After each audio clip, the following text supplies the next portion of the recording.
I'm Mitch. This is Home Hacks for the Daily Dose staging areas. Do you need a place in your home to put the many things flowing into and out of your space? Think about designating a particular area specifically for that purpose.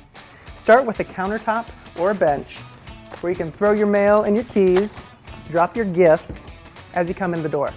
And I'd recommend putting some wall hooks nearby. They're a great way to take advantage of wall space for temporary storage, and they're super accessible.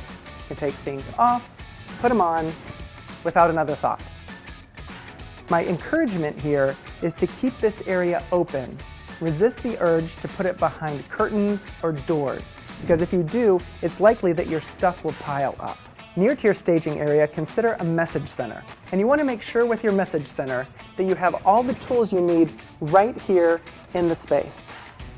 In addition, you want everyone in the family to be able to reach the message center and read the messages. So make sure that the height is right for everyone in the house. And make sure also that there are no items in the way for people stepping up to and using the message center.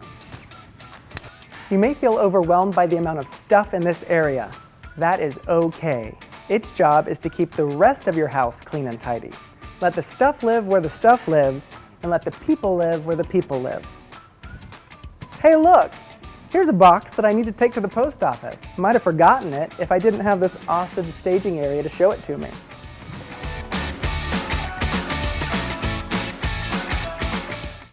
Only one network brings it all home. The Design Network, Home Revealed.